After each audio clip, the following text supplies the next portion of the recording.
Hello and welcome to Sestra-Tainment. Sestra-Tainment. I'm Lenora. And I'm Dee. And we're coming to you today to talk about what else? Everything entertainment. There we are. Yeah. So, sis, you are up first this week. What you got? All right. So, what I have is an Amazon movie. It's called Someone I Used to Know.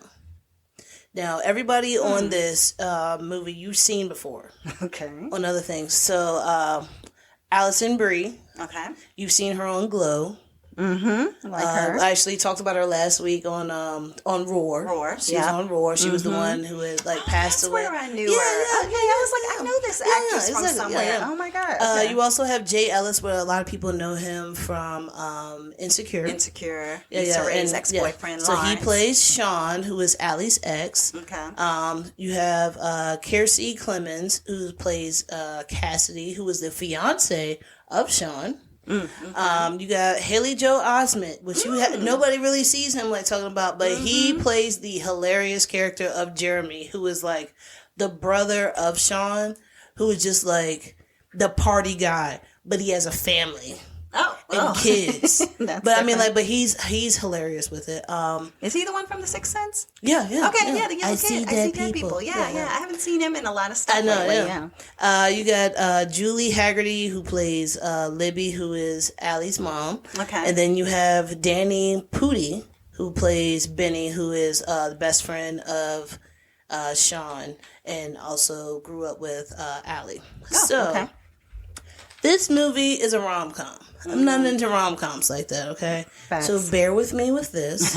Okay? But it's a cute movie. So basically, Alison Brie's character, Allie, has a great career. She's a host of a reality TV show, but it gets canceled. Like within the first 5 minutes, it's canceled. Oh, wow. Okay. But like the first 5 minutes of the movie is canceled. Yeah. All right, so she goes back to her hometown, bumps into her ex, Sean, played by Jay Ellis. Yeah. And they spend the day together. They have a great time. So she makes a move on him. She gives him a little kiss and everything. And she's like, so you want to come into the house? And he's just like, yeah, politely, no, I should go ahead and go home. So now she feels bad. And so the next day she's like, how do I talk to him? Let me go to his house. She goes to his house. And when she goes to see him, she doesn't realize that she shows up at his wedding party weekend extravaganza. So she only finds this out when she shows up. She's talking to him outside, and you keep seeing him look at the door, and talk to her and look at the door. Then his mom comes out. So he's adopted. Okay. His mom comes out. She's like, oh my God, Allie, it's so good to see you. You got to come inside.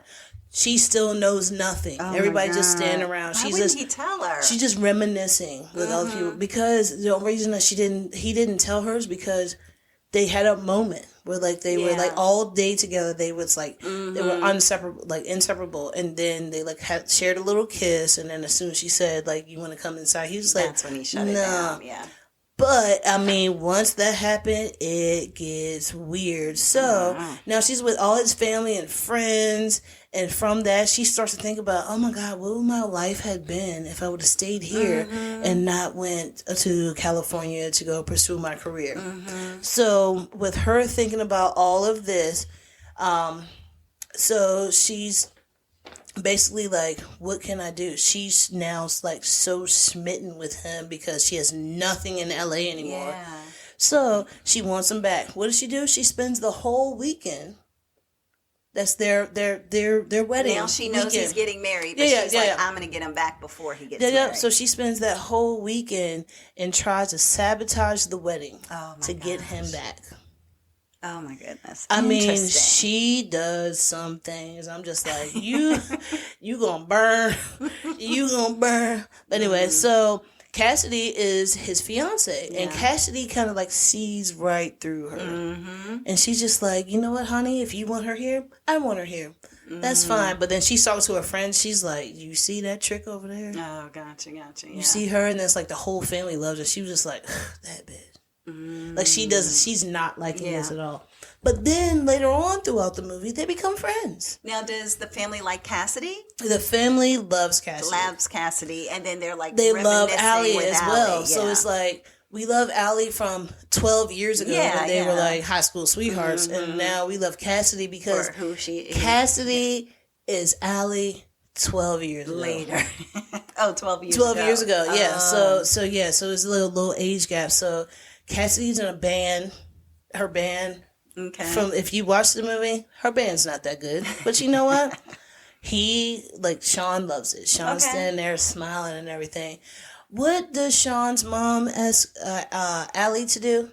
Hey, you know what? Since you're into production and everything, you can record the whole wedding weekend. Oh my God, no. Why would you do that to an ex? Because they still feel like she's part of the family. They're not thinking, but they're not thinking that way. They're thinking like, oh, this was like sabotage. Yeah, because they're thinking, oh, this was high school. This is high school sweethearts. But no, it's like that's the thing. So now it goes into how the whole weekend goes from there, and then like it's just so crazy and horrible, and then it's like heartfelt moments. But it's like, but you're a horrible person, but you're a good person. Yeah. No one likes you, but we all love you. Yeah. It goes back and forth like that. And like, it gets to the point where towards the end, you get it where Allie is just like, you know what? My life of doing this with all my production and everything is not really what I want. So maybe I need to take a little step back. She's still in it. Yeah. But she's not in it like she was before. Okay. But I mean, like at the end of it, it does. I mean, just be prepared. At the end of it, you're gonna see a lot of things. You're gonna see a lot of things. Just be prepared for that. Okay. But it's a very cute movie. It's a rom-com. It makes you be like, come on now, get it together. Don't do that. Don't do that. But then also it's just like, but you know what? But you're a sweet person and we like you. But then you're just like, I don't like you at all at the same time. Because if she was doing it to you or somebody in your family, you would be livid. Absolutely. If it was happening to her, she would be livid. So it's just like, it's that back and forth. Right. But I like how it's like her mother, so Allie's mother, who was played by Julie Haggerty, her name is Libby. When Allie comes home, she goes just like, hey, Mom, I'm home. Hey, Mom, I'm home. Her mom is in the bedroom with, like, one of her teachers. Oh, okay. And she's like, oh, hey, honey. And the teacher does not stop. Like, he stops and he's like, should I not move?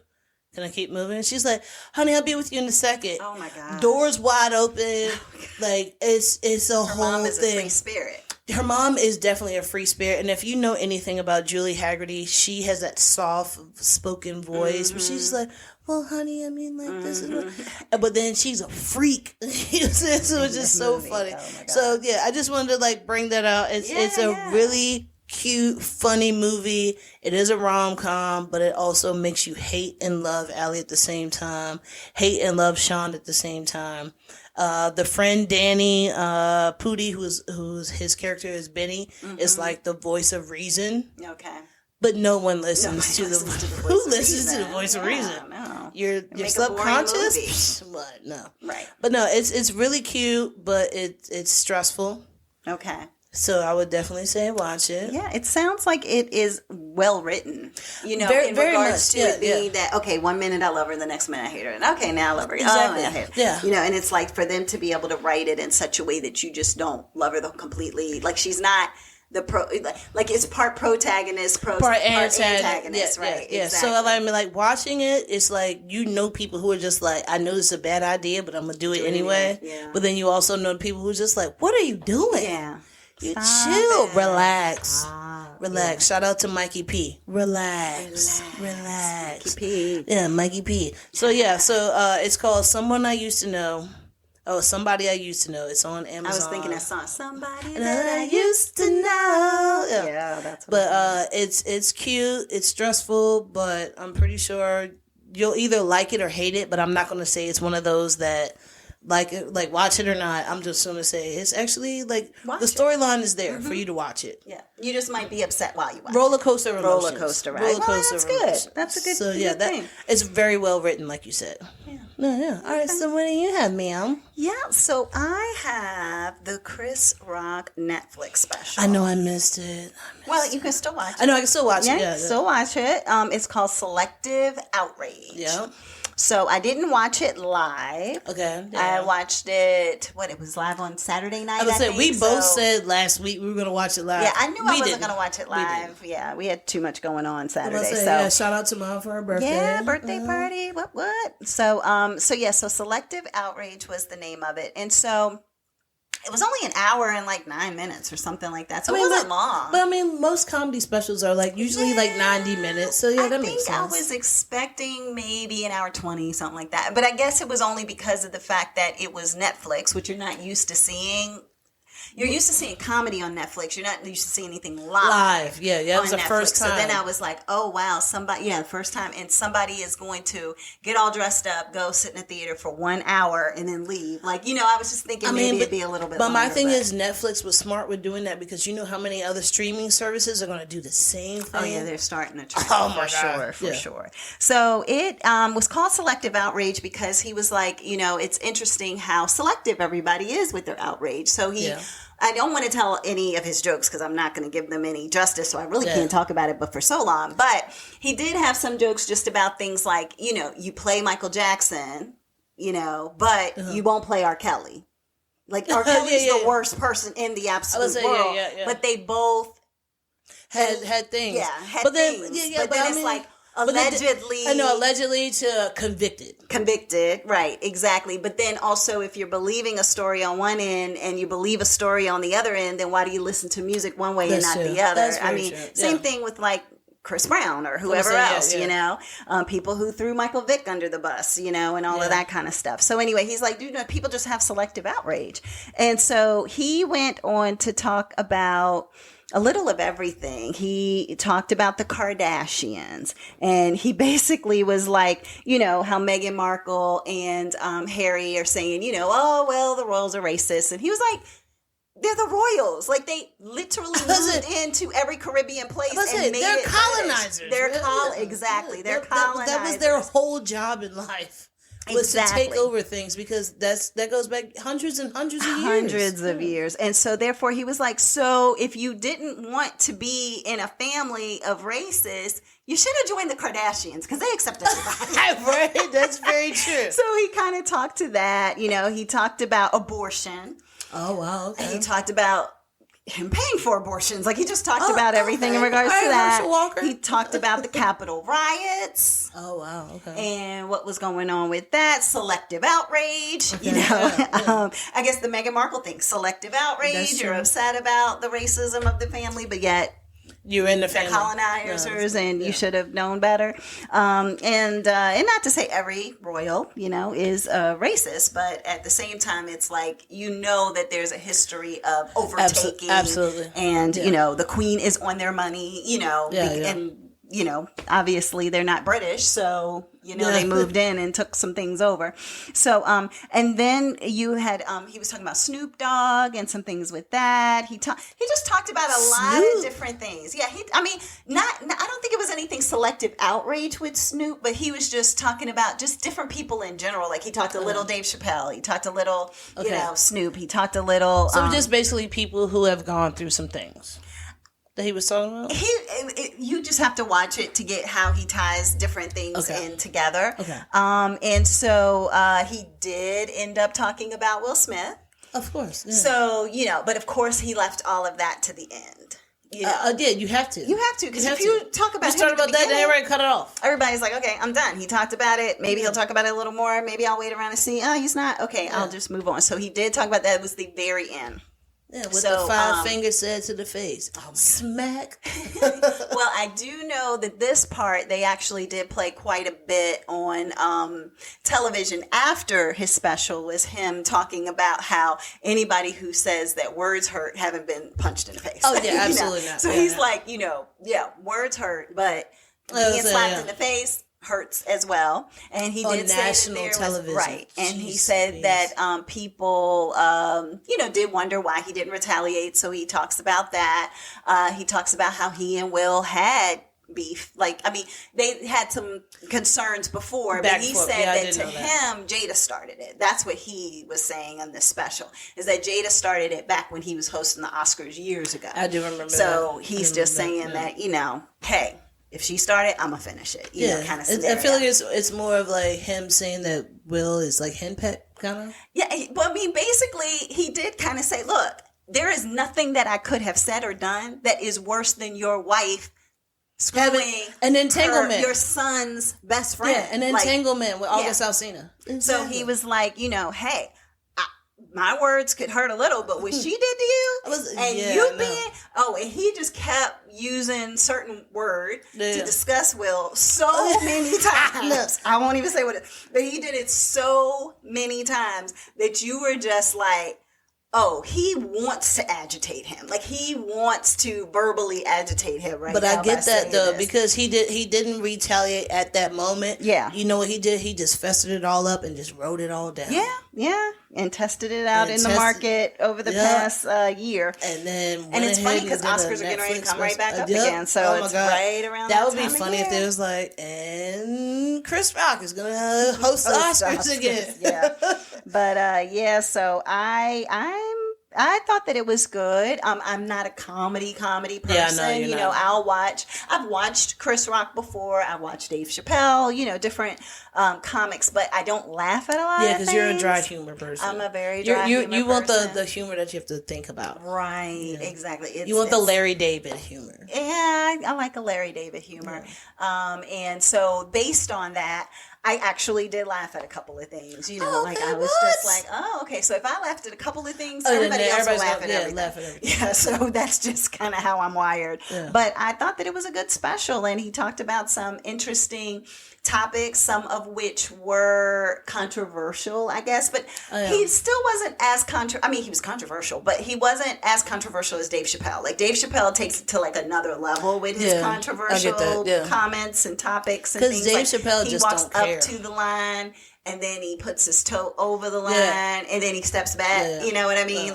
Or sometimes he just slams on the line and all of that kind of stuff. He's not bad as Paul Mooney, though. No. But I would say that for Chris Rock, he more was like, I'm approaching the line. Yeah. And I'll say some things that people will feel he's prancing around the line. Over the line. But, But because, comedy has changed now. Everything is so like, it has to be like, you're offending everybody. No matter what you say. Yeah, no matter what you say. Mm-hmm. So now it's like comedy has changed so much when it comes to that, and I'm pretty sure that with his special, he's probably offended a whole bunch of people. It's gonna be an issue. But guess what? That's what he said at the beginning, which is funny that you say that. He said this is going to be a special to not offend anybody because I know what happens when you offend rappers. I know, but if you offend anybody, you say one small thing and you're gonna offend somebody. I'm pretty sure on this podcast we probably said something small that offended somebody. I am 100% sure. But you know what? This is our brains just talking, just off the cuff, just talking, and we're not trying to focus on anyone. We are just trying to entertain people, just going ahead and giving our point of views on things. And no point in time are we trying to come at anybody. Nope. And if we ever do, we apologize. This is not anything that we would ever want to do. Right. Exactly. And, it's about everybody's opportunity to have free speach and to say what they need to say or would like to say. Not to say that there aren't any consequences to free speech, but at the same time, I don't think that we've said anything that is so over the top and over the line, but at the same time, and I don't think we've had selective outrage, I don't think so either. But no, you're right. You'll never please everybody. I think there was a saying that said that, like, you'll go crazy if you try to please everybody. Like, there's no way that you can. everyone will never agree on Absolutely everything. Not. Yeah. You know, and it's funny too because somebody was like, well, everybody loves Tabitha Brown, you know, like the no, they don't. lady. No, everybody does not like but Tabitha a lot Brown. of people like her, but a lot of people are like, she is just too country. I know, she's too country. over the top. She always got all them bright colors on. And then Wendy Williams went after her when she had her show. I was talking about her husband. Right. And so it's like, but you know, you look at this person and they're kind and they're trying to bring positivity and they're sweet, but yet everybody doesn't like them either. Somebody always has to say something. Always. Yeah, I personally love Tabitha. I watch how y'all doing. I know. What? Because that's my business. Like this. Yeah. Like, was like so like that. Like so like that. Yeah. Exactly. And because that's your business. That's your business. I know. Yeah, I love exactly. that. So I think that she's a ray of sunshine. But, you know, everybody isn't for everyone. So that's true. And, you know, things happen. I mean, like you said, you can't please everybody. Can't please everybody. And so all we can do is our very best every day. Shout out Denise. That's somebody I know who says that all the time. Shout out Denise. All we can do is our very best every day. Shout out to Denise. So, shout out Denise. So on that note, that is it. Chris Rock's Netflix special, Selective, Outrage. You can watch that now. Oh, and he only made one mistake. The whole time he was like, "Oh, messed that one up," but let me get back to it. So because it was live, so I get that. Because even when I was watching it, I was like, "I don't think that was right. I don't think that joke was right." And then I was like, "Oh shoot, he can't fix it." Because like, it was live. Usually when comedians do a show, they can be like, "All right, hold on, we got to cut that out." Yeah, all right, and let's start audience pretend you didn't even hear this joke, so I can go ahead and say this again. Yeah, but when it's live, he had no way to be able to correct that. But it was like it was like one word basically. That was just a small thing, but I was like, wait, I don't think that was right. But but he did a great job for a live special. Didn't look nervous or anything at all. So knowing that potentially millions of people are watching it live. But all right. Well, what do you have next, sweetie? All right. So my next one is a show on Amazon. It's an Amazon original. It's called Mammals. Oh, Mammals. Okay. Now I will tell you this: when you go to click on the picture from Mammals, it's going to look weird. It's going to be a dog in a suit. It's going to be James Corbin. It's going to be Amelia Creeling. Creeling. And then it's going to be a fox in like a dress or something like that. It's going to look weird. Yeah. It's going to look weird. Now. Mm-hmm. That's what made me not want to click on it this whole time. But it kept coming up on things you should watch. Things you should watch. You were like, all right, I guess I'll watch it. So I was like, all right, let me go ahead and watch it. I mean, it's James Corbin, and he's a very talented man. Mm-hmm. And this is when I found out how talented he was. So, just to give you the cast. So you have James Corbin playing Jamie. You have his wife, who is Amandine, who is played by Amelia Creeling. You have Colin Morgan, who is his brother-in-law, who is Jeff. And then you have his sister, who is Sally Hawkins, who is Lou. Okay. So they're all like 20-something minute episodes. Huh. Okay. It's easy to watch. I mean, like, you know, it's like the UK stuff. It's like, I think it's, is it 6 episodes? I think it might be 6 episodes at 20, maybe like 24 minutes apiece. Okay. All right. So, this is a dark comedy. So, you will love this. Okay. You're going to love this. Okay. Because it's a dark comedy and you like dark comedies. Like, okay.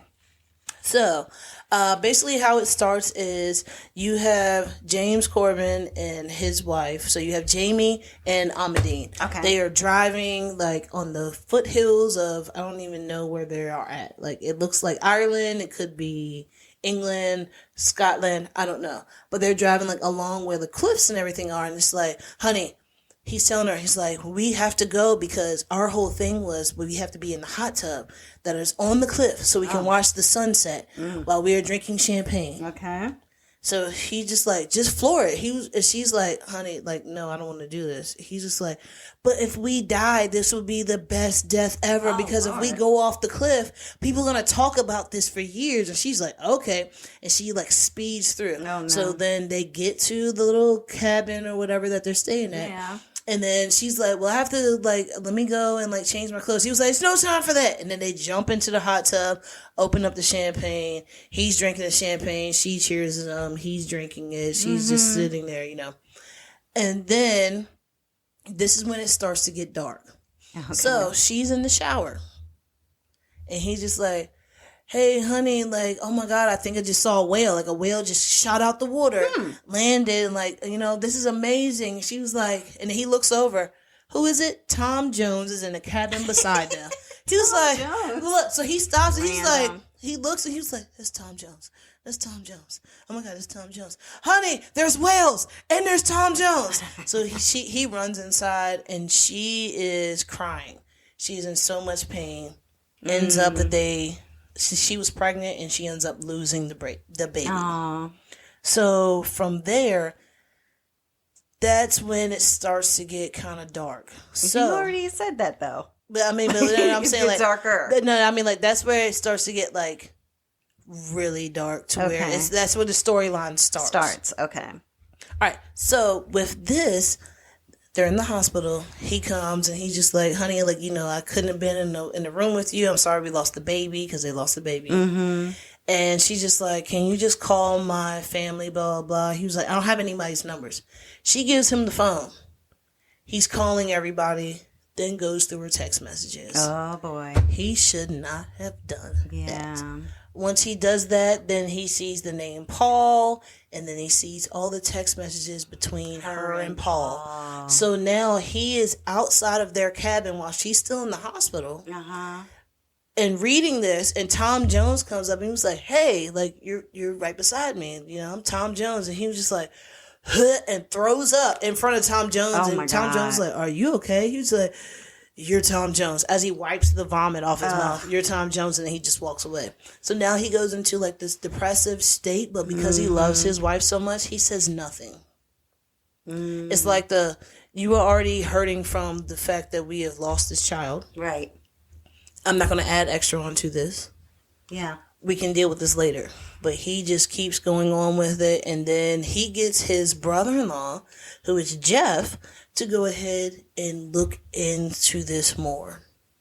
And as he's looking into this more, it gets bad. It gets bad. I might have to watch this. Oh my God. So, also, just a little background story on Jamie. Jamie is I don't know. I think he's striving to be a Michelin star chef. I don't know if he already has one or if he's striving to be one. Okay. But I mean, like, everything that he's doing is like truffles. It's like certain truffles that nobody can get anywhere. Fancy. He has that on his stuff and everything. So he is like going for everything when it comes to his restaurant.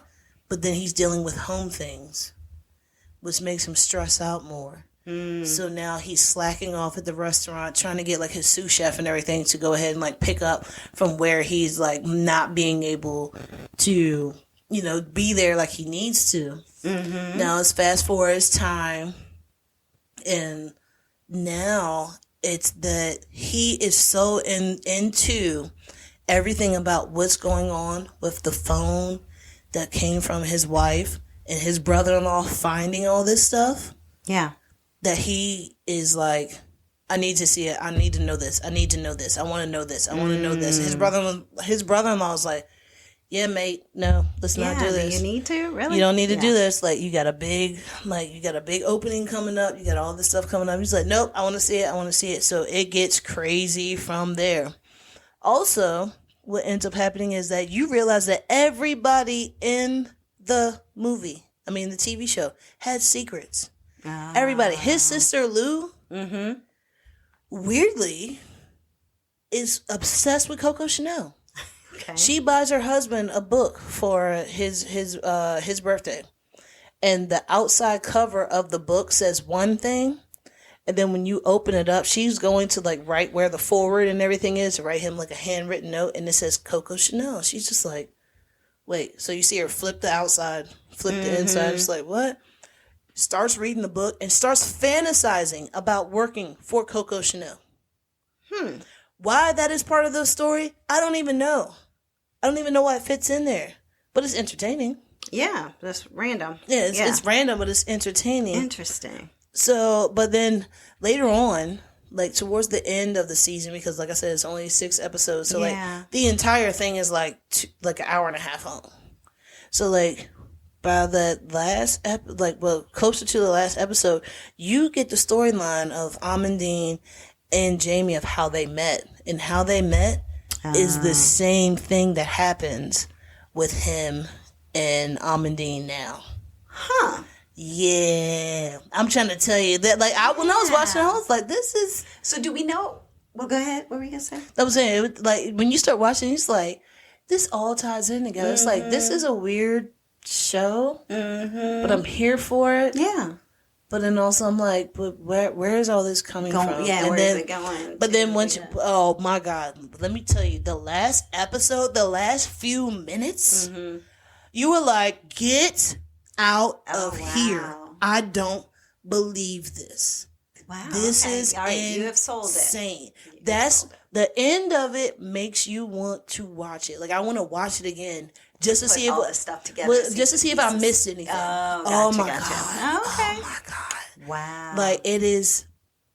I mean, also James Corbin, him being an actor in a TV show like this, he hit everything. When he was angry, you could see the anger in him. His face showed it. Yeah, it wasn't just like he was just popping out. Yeah, but you know how like your veins are like a Y and it comes down by your nose. He had that. Okay. When he was happy, you could see him laughing and everything. When he was crying, you could see like him crying and like you could feel it. You can really feel it. I wonder. I know James. I can't talk. I know James Corden had been in the like with the Tonys. And but he has a Tony. He has a Tony. I think he does have a Tony. Yeah, so I know he's been on Broadway, so he is a great actor. Yeah, but he just doesn't always make the best decisions, like Cats. And it's like, I mean, Idris Elba was in Cats too. Yeah, I mean, a lot of people were, but I mean, like that, and then the Prom, like that wasn't that great. Well, but then also, think about it. James Corbin comes from the Broadway side where he does musicals, so he's going to be a musical. Like, I want to be in every musical there is. Yeah. If it's a musical that you turn to a movie, boom, I'm there. Yeah. Okay. But there's no singing in this, and he kills it. Okay, he does such a great job that I want to see more of him acting. Okay, and like it's funny. TV shows, movies, whatever. Yeah, because when you started talking about him going through the Texas and realizing it, I was like, ooh, I think I saw a clip of that. I did not remember Mammals. I did not remember anything with it. But then I remembered seeing a clip of him and the torment that he had, and as you were talking about it, I was like, oh, I do remember seeing a little bit of that. But that's the thing, I've seen the trailer before, but I was just like, I've seen the trailer before, and I'm just like, but I never knew that it was this show that has the dog in a suit and a fox in a dress. Do you know what that is about? I don't. Okay. I don't. I was just wondering. Because it's big. I guess because it's talking about mammals. I don't know. I don't remember a fox being in it. I don't remember. Yeah, unless it's like it looks like it's like a metaphor for someone in there. Yeah, it could be a metaphor. It could be a metaphor. Metaphor for someone. Sly as a fox, dirty dog. Oh, look at you. It could be that. Yeah. But he does such an outstanding job. I am here for it all the way, and I want him to do more like this. I swear that he could, if he acts like this in everything, then he can go so far. And because he's a lead character in this, he could do so much. Like, I mean, I don't even know another actor who would be like someone who can go from a musical. Yeah. Oh, he could be like the next John Travolta before. Was it Pulp Fiction? No, wait. No. What's the movie when he had first gone bald? The one where it's like the train, Pelican 123. After Pelican 123, he started to go down. So back when John Travolta went from Grease into like doing like Saturday Night Fever, like big movies. Welcome Back, Mr. Cocktail. Well, no, I'm talking about after that. I'm talking about like when he went to Face Off and like when he started to do all these types of movies, Pulp Fiction, stuff like that. When you didn't see Pulp him, Fiction was a comeback. Exactly, that's what I'm saying. Where you didn't see him just do like goofy kind of roles. When you saw him really like get up to where he's doing suspenseful stuff. When he did, what was it, Phenomenon? No, it was Michael. When he did Michael, he was the angel Michael. I didn't watch that one. You didn't watch that one? Oh, that one was really good. But like you see how he builds up. So James Corbin he can be the best. Like he can win so many awards just from him. Okay. acting like he did in this movie. In this one. You could feel it. Well, I'm an empath, so I feel a lot of things. But I really could. I might watch it and be like, he did all right. No, I'm just joking. But no, okay. Well, that's good. You'll feel it. You'll feel it. So, like I said, it's called Mammals. It is on Amazon. It's an Amazon original. Check it out. Definitely something that you will. I mean, like I said, it's 24-minute episodes. Like you'll be able to watch it like in the afternoon. Right.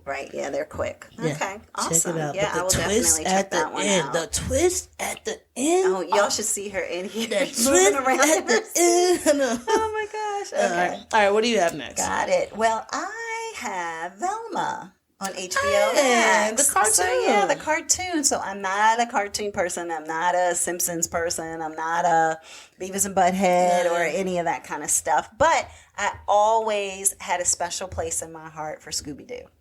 And so, like, being young, I used to watch, like, the Flintstones, Scooby-Doo, the Jetsons. Yeah. You know, being young, you would watch that kind of stuff. So when they brought Velma, I was like, oh, I need to check this out because this will be pretty cool. So this iteration of Velma actually has Mindy Kaling playing the main character of Velma.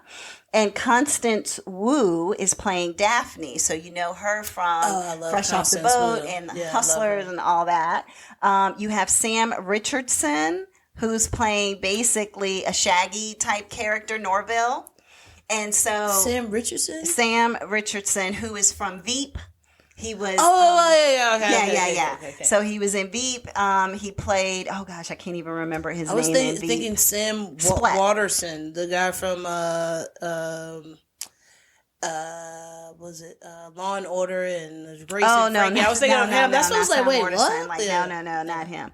So so he plays in there, and he's Norville, and he's kind of in love with Velma. Velma actually in this is more LGBTQIA, so she's in love with Daphne, and so it's a lot going on there. You have Glenn Howerton in it, which I didn't realize that was the voice of Fred. He plays Dennis on It's Always Sunny in Philadelphia. So he plays Fred's voice, so I do like him. They have a lot of different other people in there. I'm going to say Constance again. You have Wanda Sykes. Oh, yeah. Her voice, she's one of the police officers in here and one of the adoptive mothers of Daphne. You have Jane Lynch. Oh, I love Jane Lynch. The other, I think, adoptive mother. I love how they just bring all the LGBT cast out. Yeah, bringing everybody in. Weird Al Yankovic is on here somewhere. What? I haven't seen that episode yet. I don't think so. He might just said one thing in it. And it could be a weird voice that he's using too that I wouldn't know that it's him. Fortune Feemster, you probably know her as an actress. I really like her as a comedian. All the ladies that are LGBT. Yeah, so they have a very LGBT cast. And so for the most part, though, the storyline is that Velma actually is investigative just by nature. And so she is trying to figure out what is going on with her mom. Her mom went missing when she was about 5 or 6 years old. Now she's in high school, and she's just trying to figure out, where is my mom? What happened to my mom? She wouldn't leave me. She disappeared. So her father is just like, something happened and she passed away. So her van was found on some, abandoned road, and just, I've moved on. I'm with another person. We have a baby, Oh, so this is not like a kid's cartoon. This is like more of an adult. It's an adult's cartoon from like what you know from your childhood. Exactly. I love that. What I do like about it is that there's hints to certain things. So, the mystery mobile that they used to drive. It's like she had to go get a car or a vehicle, and it happened to look exactly like that. And she was like, that thing is horrific, but it's like that. Or her glasses fall off, and she's like, I can't find my glasses, because she used to always not find her glasses.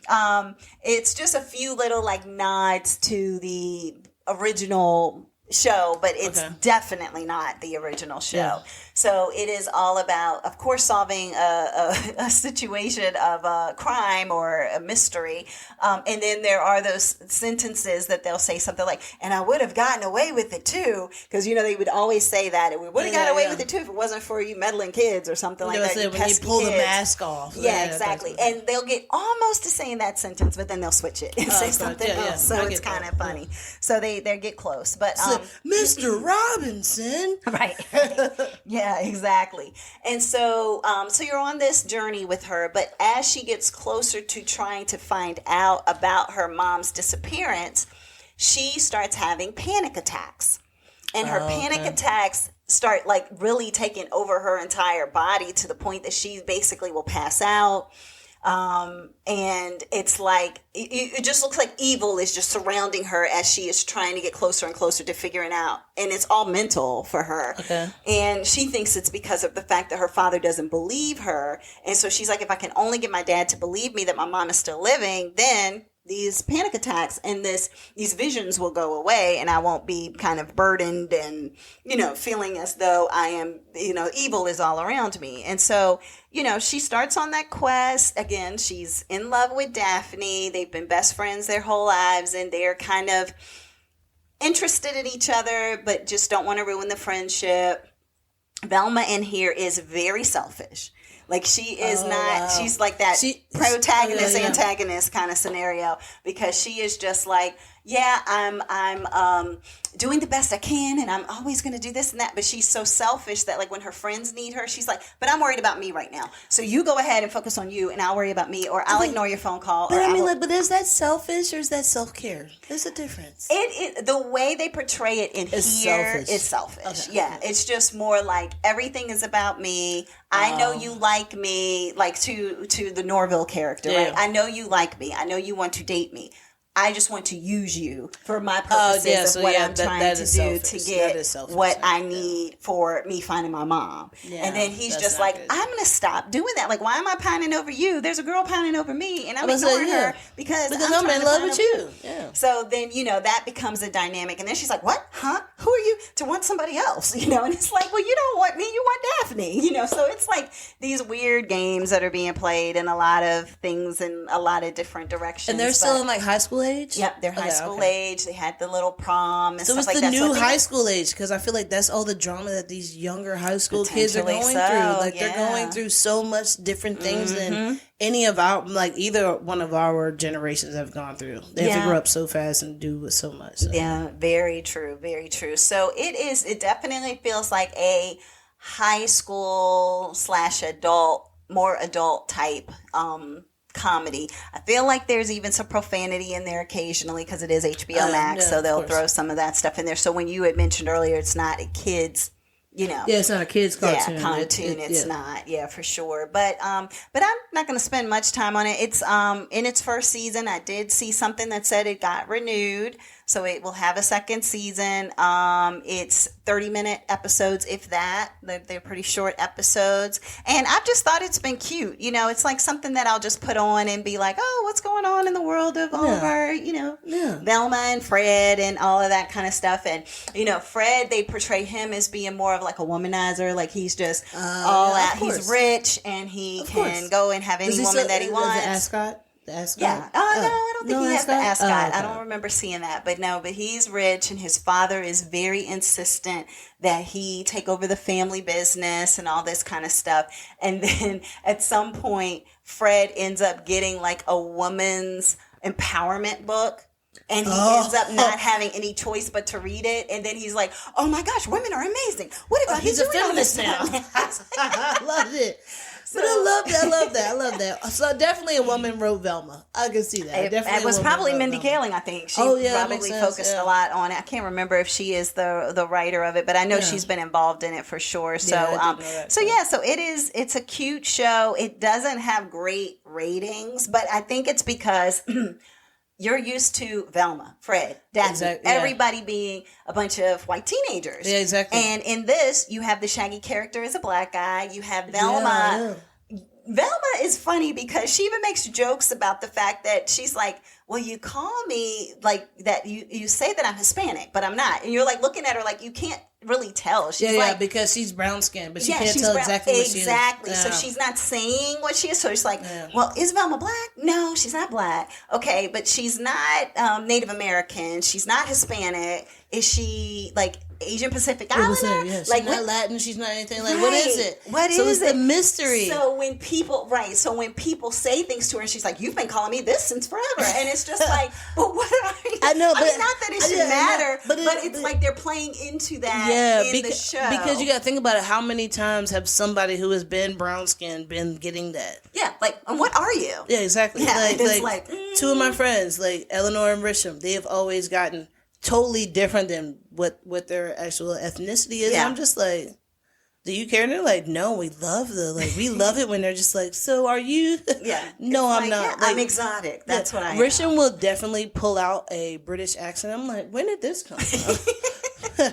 I'm sorry, love. Who are you now? When did you become a Brit? I love it. Oh my goodness. So yeah. I am not sure what ethnicity Velma is, but she's not in a group of white kids. So I think, like we had even mentioned before recording, the story of the Little Mermaid and how you had more diversity brought into that, and everybody was up in arms about it again because you can't make everybody happy. I think that's why some of the ratings for Velma have been low, because the show itself is keeping me entertained, and I don't even like cartoons, and I'm not even a big fan of comedy, and I'm enjoying it. So if you ever like Scooby-Doo and all of that, it would be cute to watch and see if you can pick up on the Easter eggs they put in there. But it's got like a 1.5 or a 1 whatever rating out of 10, and it's just because of the fact that I think that there are people who are like, this isn't my, Scooby-Doo, and this isn't my especially Velma. You got the LGBT, and then you have a mystery ethnicity heritage that you don't know what it is, and then you have Fred being going into a feminist. Yeah, Shaggy's black, so everybody's woke. Now I hate it. Kind of scenario. But to me, I feel like it has definitely been entertaining. So I'll continue to watch. So that is Velma. Just came out this year, it's on HBO Max. I like it. All right, next for you, sis. All right, so my last one. All right, this movie came out in 2014. Okay, but so we got an oldie. But it has all my favorites. Okay. All right. So let me just name off some people in the cast, and if you listen to this, you already know that I love these people. Okay. Jason Bateman. Yep. Tina Fey. Yep. Jane Fonda. Yep. Come on.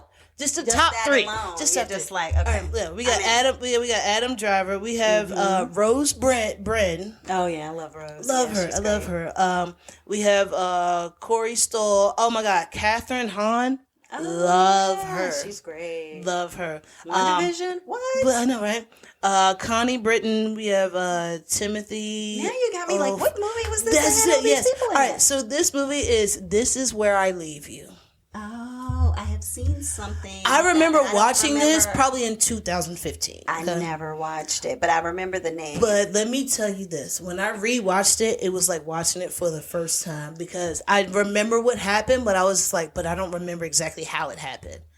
Okay, so Jason Bateman is the son of Jane Fonda. So Jane Fonda's name is Hilary Altman. Okay. Jason Bateman plays Judd Altman. His sister, Tina Fey, is Wendy Altman. His youngest brother, Adam Driver, is Philip Altman. Oh my gosh, there's a lot of Altmans. So it's Jane Fonda and her 4 kids. The oldest son is Corey Stoll, who is Paul Altman, who is married to Catherine Hahn, who is Annie Altman. Oh okay, this is a lot. Okay, so let me just explain this to you. The way that this movie is set up is amazing, because the things that come out while the movie is going on, you can be like, oh. Yeah. All right. So with what you have is Jason Bateman, and it starts off with him. He is working for this radio station dude, and that is played by Dax Shepard, which everybody knows Dax Shepard. Mm-hmm. So, and his name is Wade, right? Okay. So Wade is like a big time D-bag that is on the radio talking about like everything that you can ever think about of guys talking bad about women or situations, he is that person. He's a person that like nobody likes, but he gets great ratings. Yeah. So Jason Bateman, who plays Judd is like his producer. Like he's his producer. He puts everything together for the show. Okay. So now with this, what happens? And this is all in the trailer. I'm not spoiling anything. Yeah. Judd was like, hey, you know what? Did a great job, but and like as he's talking to Wade, Wade's like, I gotta go. Like he's not even paying attention. He's like putting his coat on. He was like, we'll talk later. I gotta go take a nap. And he's just like, okay. Okay. Judd goes over to the assistant and was like, how quick can you get me out of here? It's my wife's birthday. Oh, wow. She was like, I got the cake. I got this for you. I can have you out of here by 3. Why does Judd show up at home? And Judd is sleeping with his wife. And his wife is played by Abigail Spencer, who is Quinn Altman. And when I say that this is the best scene, because he comes in the house, he lights the candles. He's like, hey, honey. And then you hear like noise in the back and sexual noises. And then he just goes into the bedroom, opens the door, sees his boss, who is Wade, butt naked, butt out. Okay. And he just walks over and sits beside the bed with the cake and just watching. Oh, wow. And then they turn over and they're like, oh my God. And he's just like, so how long has this been going on? Yeah. This ain't the first time. Yeah. And then it ends up being like a year, and it's been so much into that. Excuse me. It's been so much into that to where it has gotten him into a depressed state. As him being depressed, what happens? His sister, Wendy, who was played by Tina Fey. Yeah. Wendy calls him, and he's just like, Wendy, it's not a good time. She was like, Dad's dead. And he's just like, okay. So now he's out of his depressed state. Yeah. You gotta going focus home. on that. Yeah. Now, when he goes home, his father has passed away. His father Jewish, his mother Christian. They have never done anything Jewish in their life. But when their father passes away, you gotta sit Shiva. Okay. 7 days. Sit together in the house. Don't move. Family members are coming over. People are coming over.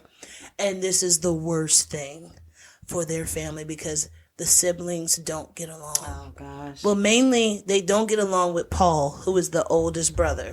Okay.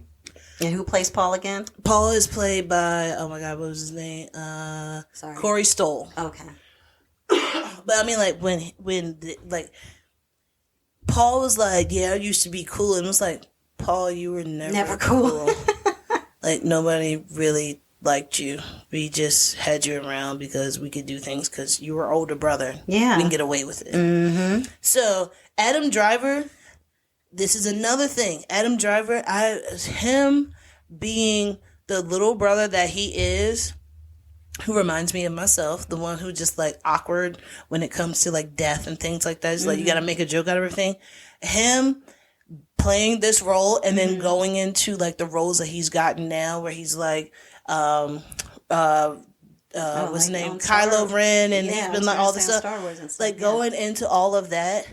This is the best. Like this is when I'm like, he plays this so well. Oh, good. Okay. Because you've seen him in like more deeper things where he's more of like intense actor. This was comedic and he kills it. He nails it. So what happens now? They all have to sit Shiva, right? Yeah. They don't like each other, and then there's Jason Bateman, who I love, who's Judd. He's just like, so Mom, we have to sit here for this whole time. She said, yep. They're all sitting there. Yep. And what does she do? She pulls out a notebook and starts writing stuff down. As she's doing this, they're just like, oh, there she goes again. She's like, what? That's when you find out that she is a best-selling author writing books about her kids. Growing up, down to details of what her kids' like nether regions were like, and how her kids used to masturbate and how they masturbated and all. Yeah, but then it was like, but that's what made it made her a bestseller because it was just like, my kids are disgusting. This is what they do. This is what they do. And they didn't know she was writing about them. They didn't know until after it came out, and then that's when it becomes like a thing. Yeah. So but it's so many arguments and fights that are in between the brothers. Mm-hmm. Also, can I just say, you know the little saying, "Don't be suspicious, don't be suspicious." Okay, yeah. So the rabbi is Ben Schwartz. He is the rabbi who is the one from Parks and Rec who's like, "Don't be suspicious." Oh, really? Don't, yes. And he is Rabbi Charles Grodner, right? Okay. Grodner. And the whole time they're calling him Boner. That was his nickname in high school. Oh my God. Now that he's a rabbi, they're just like, "Thank you so much, Boner." He was like, "My name is not Boner." And I'm then a rabbi now. What does Jane Fonda do? "All right, thanks, Boner." He's like, "No, wait, stop." I mean, like, everybody keeps calling him Boner. The guys keep like flicking him like in his nether regions, and he's just like, "No, stop it." They get in a big fight. Well, not big fight, but like a slap boxing little thing outside of the funeral. I mean, it is hilarious. So this is a really funny movie, but it goes into how Judd and Quinn's relationship is, how it ends up breaking down with all of that, and how Judd tries to say that Quinn didn't, like, nothing about Quinn leaving him or him leaving Quinn. It's all about, oh no, she's just not here because she has a bulging disc, so she can't be here for this. That's a random thing. I mean, I guess he's just trying to make up something to why she couldn't move. Right. Okay. So it goes into that, and then he meets his high school sweetheart. Mm-hmm. And then once he meets his high school sweetheart, who is played by Rose Byrne, meets her, then it's like they never skipped a beat. Oh, wow. Also, Tina Fey, across the street from their house, is like one of their mom's best friend. Mm-hmm. She sees the son, who is played by Timothy Olyphant. He was a guy on Justified.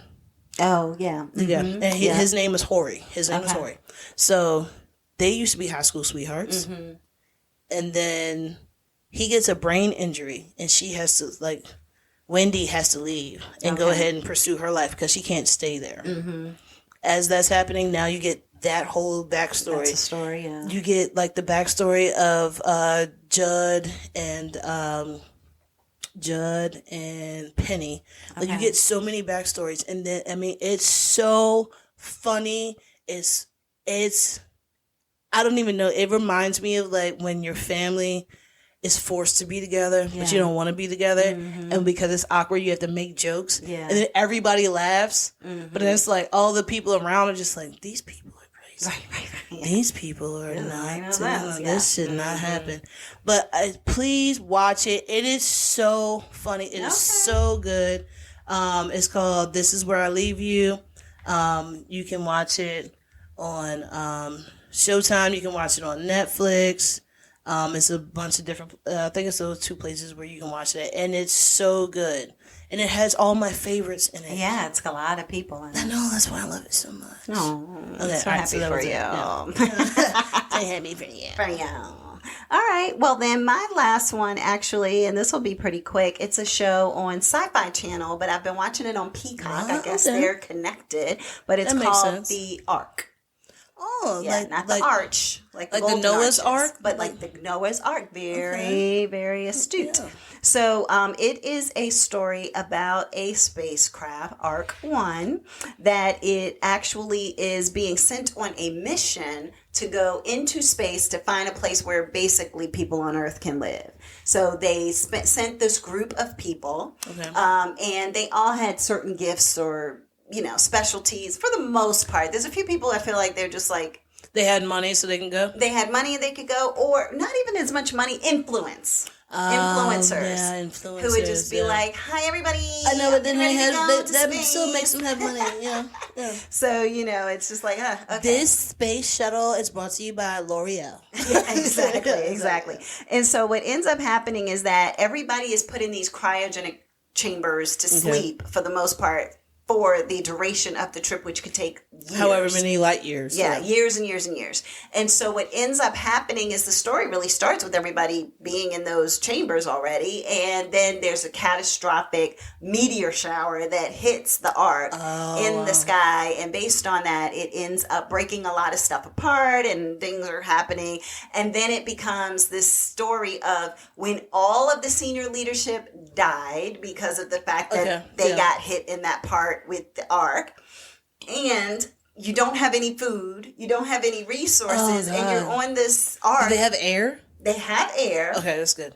In most places, there's certain places you have to put on like the suit before you can go into it. But for the most part, they have air. They don't have enough food for everybody who's there because the food got knocked out with everything else. So it's like, how do you survive? What do you do? How do people engage with each other? Who's going to be nice to each other? Who's going to be mean to each other? Who's going to try to take over?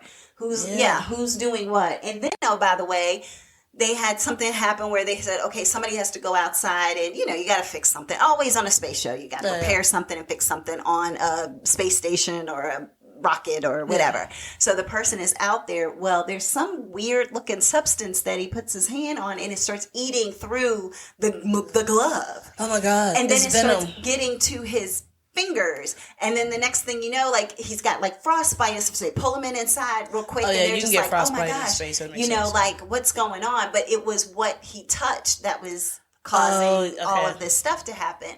And so basically it's like, okay, well, what's that? And how does that play into this whole thing? Because whatever it touch, it destroys for the most part. But then it's like only in space. Once you bring it inside, all of a sudden it's neutralized. Like the glove only burned down so far until it came inside because of the air. So then it's like, what is this? And is this alien warfare? Like, is this an alien who's trying to attack us because we're getting close to something that they don't want us to be near? So that's one storyline.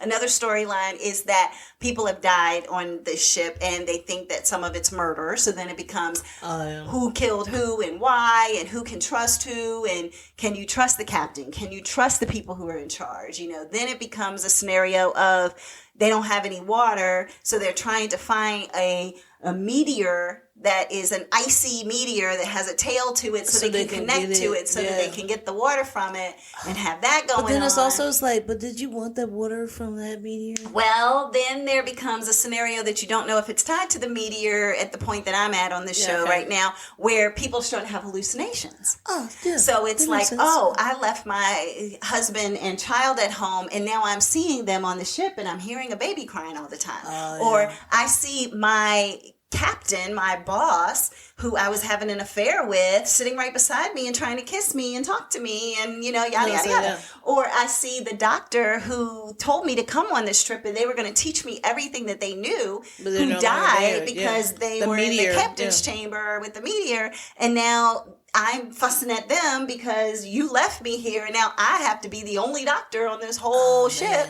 And people walk up like, who are you talking to? So it's like everybody starts having these illusions and different things going on. So it's a pretty interesting show. It's a little slow moving for me, but I've been enjoying it. So you can't say slow moving because you watch some slow moving shows. Yeah, that's true. I do. Yeah. And I'll talk about one of them probably next week. But no, actually, it's moving kind of fast this season. But anyway, I'll digress. How many seasons is it? This is only in this first. Okay. So the Ark on Sci-Fi, it is. I've been enjoying it. The ratings, I don't know why everything I'm talking about is like the ratings aren't great, but for the most part, I just feel like it's been pretty entertaining, and you're just kind of wondering if you like a Star Trek-y kind of show or anything like that. Then I would recommend it. I think you might I feel like like it. I would like to watch it. Yeah. Sci-fi, Peacock. Exactly. And then you just see all these nuances of different people and who's telling the truth, who has lied since they've been on board, who might be a clone or a droid or whatever. Wow. It's all these different kinds of scenarios that come up. So that is it, y'all, for this week of Sestra-Tainment. I hope everybody has a wonderful week and see you next time. Bye.